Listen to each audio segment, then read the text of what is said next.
अस्सलाम वालेकुम गाइस। आज की वीडियो में हम विटामिन से रिलेटेड चीज़ों को पढ़ेंगे। बायोकेमिस्ट्री में न्यूट्रिशन के टॉपिक को डिस्कस करेंगे। सबसे पहले हमें ये पता होना चाहिए कि हमारे पास विटामिन हम कहते किसको हैं। विटामिन एक आपके पास एक ऑर्गेनिक मॉलिक्यूल होता है that is an essential micronutrient है which an organism needs in small quantities for the proper functioning of its metabolism. ये आपके पास माइक्रो न्यूट्रिएंट्स की फॉर्म में होता है जिसको एक बंदे को ज़रूरत होती है, ऑर्गेनिज्म को ज़रूरत पड़ती है स्मॉल क्वांटिटीज़ के अंदर ताकि वो अपने मेटाबॉलिज्म को प्रॉपर तौर पे उसकी फंक्शनिंग कर सके। ठीक है, अब इसकी टाइप्स की तरफ हम आते हैं तो इसकी टाइप्स जो है दो तरह की टाइप्स होती है, फैट सॉल्युबल और वाटर सॉल्युबल होते हैं। ठीक है, फैट सॉल्युबल जो होते हैं इसकी चार टाइप्स होती है, विटामिन ए, डी, ई और के। ठीक है, और वाटर सॉल्युबल जो होते हैं उसमें विटामिन B1 आता है, B2, B3, B5, B6, B7, B9, B12 और विटामिन सी आता है। जितने भी फैट सॉल्युबल विटामिन हैं इनकी जो एब्जॉर्प्शन होती है, जैसे विटामिन ए है, डी, ई और के, इन सब की एब्जॉर्प्शन जो होती है डिपेंडेंट होती है गट पे और पैंक्रियास के ऊपर। ठीक है, लेकिन कंपैरेटिवली जब बात की जाए फैट सॉल्युबल की और वाटर सॉल्युबल की तो फैट सॉल्युबल विटामिन होते हैं मोर जो है वो टॉक्सिसिटी के हिसाब से बहुत ज़्यादा कॉमन है। कंपैरेटिवली देखा जाए तो फैट सॉल्युबल विटामिन जो होते हैं ये ज़्यादा टॉक्सिक होते हैं वाटर सॉल्युबल के मुकाबले में, क्योंकि फैट सॉल्युबल विटामिन जो होते हैं वो फैट के अंदर एक्यूमुलेट हो जाते हैं, इसीलिए ये इनकी टॉक्सिसिटी ज़्यादा है। अब इसमें हम देखते हैं कुछ फैक्टर्स को कि इसमें फैट सॉल्युबल विटामिन के हिसाब से हमारे पास एक सिंड्रोम आती है जिसको हम मैल एब्जॉर्प्शन सिंड्रोम कहते हैं। मैल एब्जॉर्प्शन सिंड्रोम्स हो और साथ में स्टैटोरिया हो जाए, जैसे फॉर एग्जांपल सिस्टिक फाइब्रोसिस हो जाए, या फिर जो ट्रॉपिकल स्प्रू की डिजीज़ हम पढ़ते हैं, या फिर वो लोग जो अपनी डाइट के अंदर मिनरल ऑयल जिनका इंटेक बहुत ज़्यादा होता है तो उन लोगों को जो है फैट सॉल्युबल विटामिन डेफिशिएंसीज जो होती हैं वो हो सकती हैं।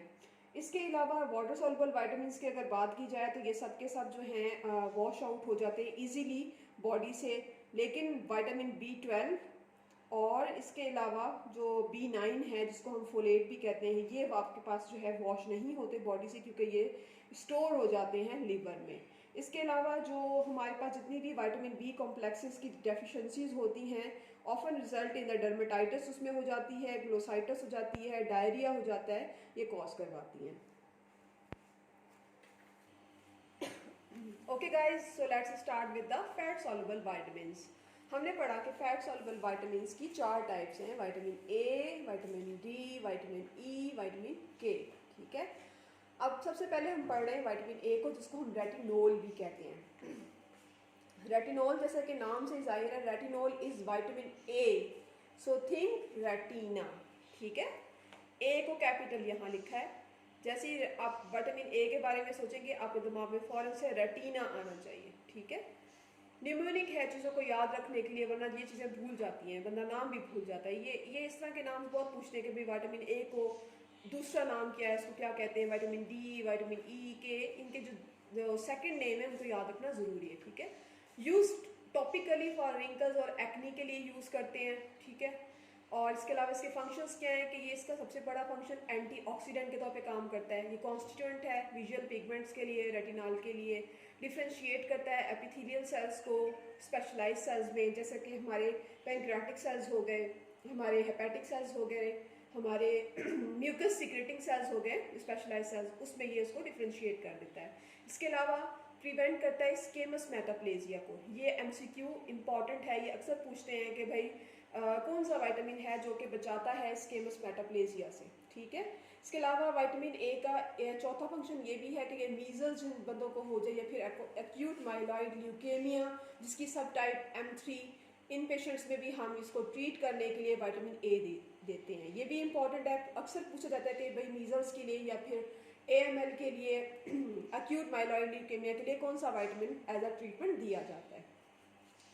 सो let's talk about its deficiency and excess. Deficiency जब होती है विटामिन ए की, जो लोग डाइट में नहीं ले रहे होते सही तरह से तो उनको नाइट ब्लाइंडनेस हो जाती है जिसको हम निक्टालोपिया भी कहते हैं।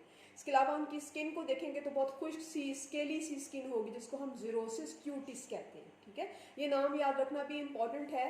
अक्सर ऐसे भी आता है MCQs में कि भाई फॉर एग्जांपल नाइट ब्लाइंडनेस है तो उसका अदर नेम क्या है, या ये टर्मिनोलॉजी यूज़ करके वो आगे से नीचे ऑप्शंस दे देते हैं कि निक्टालोपिया जैसे फॉर एग्जांपल ऊपर दे दिया तो वो नीचे ऑप्शंस दे देंगे कि ये क्या है। ठीक है, इस तरह से आगे नंबर 3 पे इसकी डेफिशिएंसी की वजह से कॉर्निया की डिजनरेशन हो जाती है, जिसको हम केराटोमलेशिया भी कहते हैं।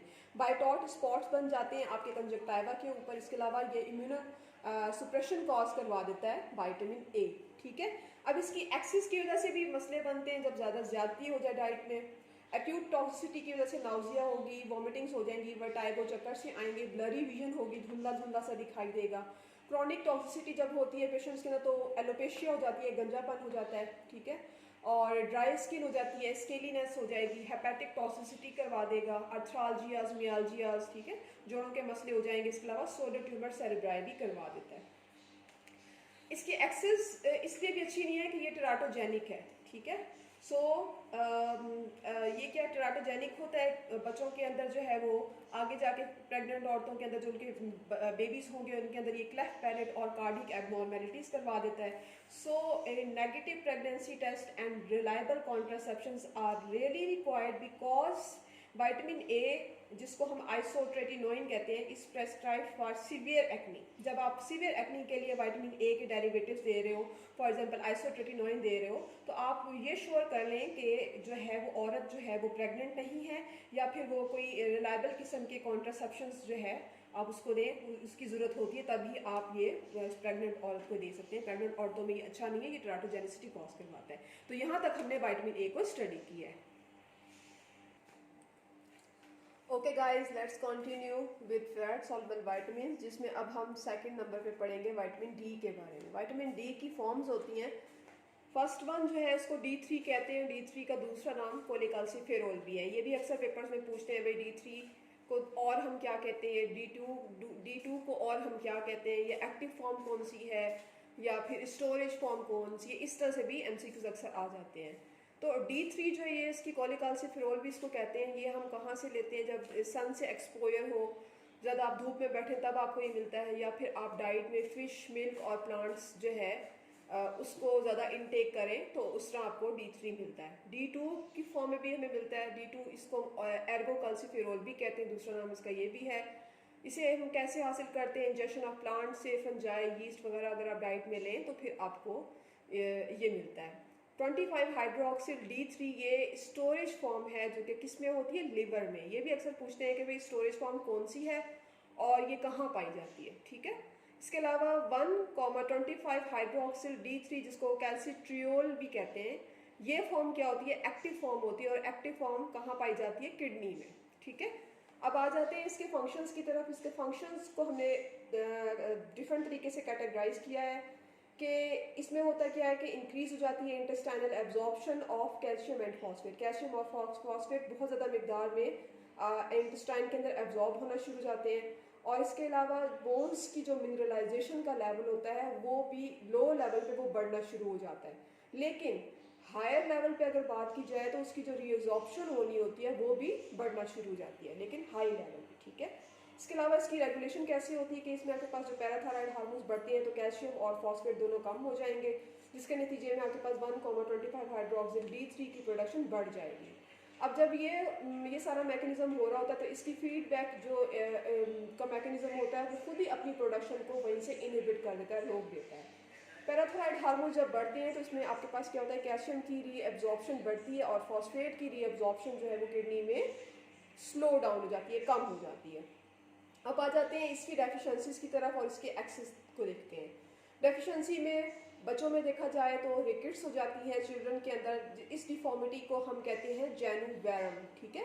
बो लेग्स, टेढ़ी टेढ़ी जो टांगे होती हैं, ठीक है। इसके अलावा ऑस्टियोमलेशिया एडल्ट्स में हो जाती है। एडल्ट्स जो होते हैं वो अक्सर आते हैं आप OPD में तो वो शिकायत ये करते हैं भी बोन्स में बहुत ज़्यादा पेन होता है, मसल बिल्कुल वीक हो गए, हड्डियों में दर्द होता है, ठीक है। इसके अलावा हाइपोकैल्सेमिक टेटनाई हो जाती है, ठीक है।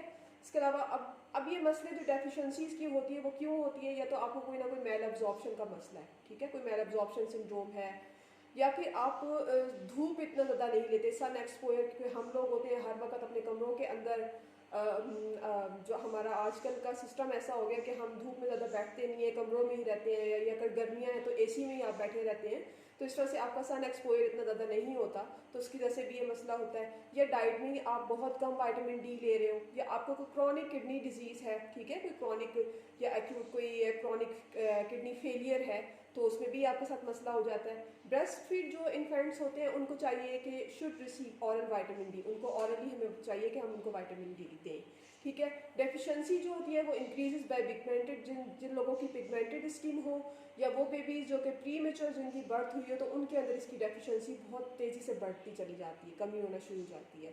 अब इसकी एक्सेस, कहते हैं ना किसी चीज़ की ज़्यादती भी नुकसानदेह है और उसकी कमी भी अच्छी नहीं होती। एक बैलेंस्ड जो डाइट होती है, बैलेंस मुतवाज़न चीज़ का डाइट में होना, ये हमारे लिए ज़्यादा बेनिफिशियल है कंपैरेटिवली अगर वो चीज़ डेफिशिएंट हो जाए या उस चीज़ की एक्सेस हो जाए, उस चीज़ की ज़्यादती हो जाए।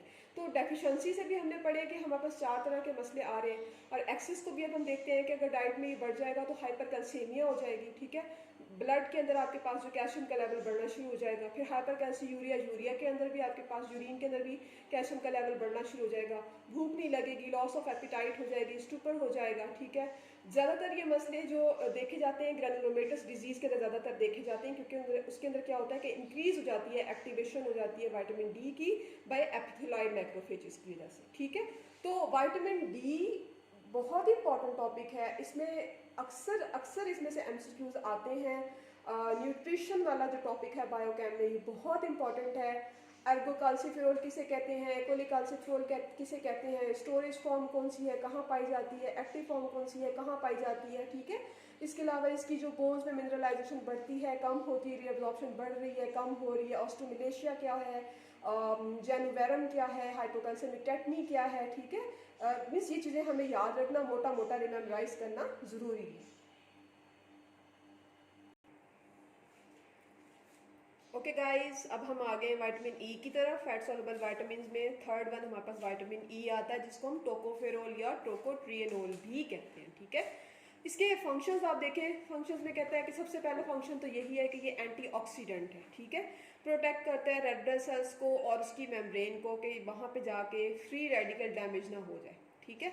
दूसरा ये है कि जब हाई डोज में आप सप्लीमेंटेशन देते हैं ना, तो उसकी वजह से अल्टर हो सकता है, आपके पास जो है ना विटामिन के का मेटाबॉलिज्म के अल्टर होने के भी चांसेस होते हैं, क्योंकि उसकी वजह से आगे जब वो अल्टर हो जाएगा विटामिन के का मेटाबॉलिज्म, तो उसकी वजह से एंटीकोगुलेंट इफेक्ट जो होते हैं विटामिन के, उसमें भी इन्हांसमेंट आ जाती है, ठीक है। इसमें इंपॉर्टेंट चीज़ है ना आपके पास, ये एंटीऑक्सीडेंट के तौर पे जो काम करता है, ये बहुत इंपॉर्टेंट है। अच्छा जी, आगे इसकी डेफिशिएंसीज में हमने देखा है कि ये हेमोलिटिक एनीमिया हो जाती है इसकी डेफिशिएंसी की वजह से, मसल वीकनेस हो जाती है, एकांथोसाइटोसिस हो जाती है, पोस्टीरियर कॉलम और स्पाइनोसेरेबेलर जो ट्रैक्ट होता है उसकी माइलिनेशन का प्रोसेस जो है वो डिस्टर्ब हो जाता है, ठीक है। अब इसकी जो न्यूरोलॉजिकल प्रेजेंटेशन अगर आप देखें तो वो कभी कभार ऐसे ही लगता है जैसे विटामिन B12 की डेफिशिएंसी होती है, तो उसके वैसे सिम्टम्स हमें नजर आते हैं, साइन सिम्टम्स। लेकिन विटामिन B12 की जब आप डेफिशिएंसी देखते हैं तो उसमें हमारे पास मेगालोब्लास्टिक एनीमिया, हाइपरसिगमेंटेड न्यूट्रोफिल्स वगैरह होते हैं, या फिर सीरम के अंदर मिथाइल मेलानिक एसिड लेवल्स बढ़ जाते हैं। तो ये चीज़ जो होती है ये विटामिन B12 को विटामिन ई से डिफ्रेंशिएट करती है, ठीक है। इसकी एक्सेस जो है वो बच्चों के अंदर जो है ना, इन्फेंट्स के अंदर जो है इंटेरोकोलाइटिस काज करवाती है। और जो है यहाँ तक जो है हमने विटामिन ई को पढ़ लिया है। इसकी मोटी मोटी बातें बस आपने ये याद रखनी, इसकी डेफिशिएंसी को देखें और इसके एक्सेस को देखें, ठीक है। So guys, fat soluble vitamins में से last but not the least one, हम विटामिन के की स्टडी अब करेंगे। विटामिन के को फाइटोमेनाडियोन, फाइलोक्विनोन, फाइटोनाडियोन, ये तीनों नेम्स इसके हैं विटामिन के, ठीक है, जिनसे ये फेमस है। आगे इसके फंक्शंस क्या होते हैं कि activated by epoxide reductase to reduce form. ये एक्टिवेट कैसे होता है कि एपॉक्साइड रिडक्टेज ये एंजाइम है जिसको इसकी रिड्यूस फॉर्म में एक्टिवेट कर देता है। इसका कोफैक्टर क्या होता है कि ये कोफैक्टर है for the gamma carboxylation of glutamic acid, ठीक है। कोफैक्टर है किसके लिए, ग्लूटामिक एसिड की के अंदर जो है गामा कार्बोजाइलेशन का प्रोसेस करवाता है, उसके लिए कोफैक्टर है। सिंथेसाइज्ड बाय द इंटेस्टाइनल, जो आपका नॉर्मल गट फ्लोरा होता है, जो नॉर्मल इंटेस्टाइनल फ्लोरा होता है, वो इसको सिंथेसाइज करता है। अब इस ये देखें विटामिन के इज फॉर कोगुलेशन, ठीक है, यानी के आएगा कोगुलेशन के लिए, ये होता है necessary for the maturation of clotting factors 2, 7, 9, 10 and protein C and S, ठीक है। ये भी अक्सर पूछते हैं कि भाई कौन कौन से क्लॉटिंग फैक्टर्स जो है ना इसकी मैचुरेशन में आते हैं। तो ये हमें याद रखना चाहिए कि फैक्टर 2, 7, 9, 10 और प्रोटीन सी और प्रोटीन एस जो होते हैं ये इसकी मैचुरेशन के लिए इम्पॉर्टेंट हैं। अच्छा, इसके अंदर जो वारफरीन होता है ये विटामिन के का एंटागोनिस्ट है। ठीक है, ये भी अक्सर सवालों में पूछा जाता है कि भाई अक्सर कम्युनिटी मेडिसिन के एमसीक्यूज में भी आ जाता है कि एंटागोनिस्ट कौन सा है, ठीक है, विटामिन के का। तो ये वारफरीन जो है ये विटामिन के का एंटागोनिस्ट आता है। इसकी डेफिशिएंसी की वजह से क्या हो जाता है कि न्यूनेटल जो है ना हेमरेजेस होना शुरू हो जाते हैं with increase prothrombin time and increase activated partial thromboplastin time बढ़ जाता है, बट नॉर्मल ब्लीडिंग टाइम पे कोई फर्क नहीं पड़ता, वो नॉर्मल ही रहता है। ठीक है, इसके अलावा बच्चों के अंदर क्या होगा कि जब ब्रॉड स्पेक्ट्रम हम एंटीबायोटिक्स यूज़ करते हैं उसके प्रोलॉन्ग यूज़ की वजह से भी इस विटामिन के की डेफिशिएंसी हो जाती है। तो ये जो विटामिन के है ये ब्रेस्ट मिल्क में तो होता नहीं है, तो इसलिए हम न्यूनेट्स को जो है जब वो बर्थ के वक्त जो है हम उसको विटामिन के इंजेक्शंस लगाते हैं ताकि बच्चों के अंदर जो है हेमरेजिक डिजीज़ ऑफ न्यूबॉर्न इसको प्रिवेंट किया जा सके। ठीक है, थैंक यू। ओके गाइस, अब हम स्टार्ट करेंगे एमसीक्यूज जो कि हमने फैट सॉल्युबल विटामिन सारे के सारे पढ़े हैं। तो हम अपने आप को चेक करने के लिए देखेंगे कि हमें कितना आता है। तो इसके लिए हमने कुछ एमसीक्यूज रेडी किए हैं। ठीक है, आए इसको ज़रा सॉल्व करते हैं। Which vitamin is for the vision and cell differentiation? कौन सा विटामिन है जो कि विजन के लिए और सेल्स की डिफ्रेंशिएशन के लिए, नॉर्मल सेल को स्पेशलाइज सेल्स में डिफ्रेंशिएट कौन सा विटामिन करता है? सबसे पहले हमने कौन सा पढ़ा था? Vitamin A. यस, ठीक है, तो इसका ऑप्शन क्या है? Vitamin A. Vitamin which vitamin is not an antioxidant? तो विटामिन ए भी एंटीऑक्सीडेंट है, विटामिन ई भी एंटीऑक्सीडेंट है, तो इसमें ऑप्शन हमारे पास क्या है? Vitamin D. ठीक है, ये करेक्ट ऑप्शन है। Which vitamin is for the calcium and phosphate metabolism के लिए, कैल्शियम के लिए और फॉस्फेट की मेटाबॉलिज्म के लिए कौन से वाला विटामिन जो है वो रिस्पॉन्सिबल होता है? तो कौन सा होता है? Vitamin D. ठीक है, correct option is vitamin D. अच्छा जी, which vitamin deficiency cause haemorrhagic disease of newborn? ठीक है, तो कौन से वाला विटामिन है जो कि हेमरेजिक डिजीज करवाता है न्यूबॉर्न्स के अंदर? विटामिन के। विटामिन के की डेफिशिएंसी की वजह से बच्चों के अंदर हेमरेजिक डिजीजेस हो जाती हैं। ठीक है, अब चलते हैं फिफ्थ वन की तरफ। तो फिफ्थ में लिखा हुआ है जनाब, which vitamin causes rickets in children and osteomalacia in adults? Rickets हो जाती है बच्चों में और ऑस्टियोमलेशिया जो एडल्ट्स में, कौन सा वाला विटामिन है जो कि ये करवाता है? तो कौन सा विटामिन है? Vitamin D. ठीक है, correct option is vitamin D. Okay, अब हम देखेंगे which disease is for poor mineralisation of bone? कौन सी वाली डिजीज है जो कि बोन्स की पुअर मिनरलाइजेशन करवाती है? ठीक है, तो वो कौन सी होती है? रिकेट्स। ठीक है, रिकेट्स जो होती है, जो विटामिन डी की डेफिशिएंसी की वजह से हो जाती है बच्चों में, तो उसमें बोन्स की पुअर मिनरलाइजेशन हो जाती है। सेवेंथ वन ये है कि which disease is responsible for bone demineralisation? ठीक है, तो कौन सी वाली जो है वो बोन्स की डीमिनरलाइजेशन करवा देती है? सॉरी, यहाँ पे मैं एडल्ट्स लिखना भूल गई हूँ कि भाई विच disease is responsible for the bone demineralisation in adults? तो वो कौन सी है? ऑस्टियोमलेशिया। ठीक है, जो कि विटामिन डी की डेफिशिएंसी की वजह से होती है। ठीक है, which vitamin is for blood clotting? कौन से वाला विटामिन है जो कि ब्लड को क्लॉट कर देता है? तो वो कौन सा है? Vitamin K. ठीक है, ninth one is which vitamin deficiency cause xerophthalmia and night blindness, जिसको हमने क्या कहा था? निक्टालोपिया। तो कौन सी वाला विटामिन है जिसकी डेफिशिएंसी की वजह से ये मसले हो जाते हैं? Vitamin A. ठीक है, correct option is vitamin A. Okay, tenth one is which vitamin enhances anticoagulant effects of वारफरीन?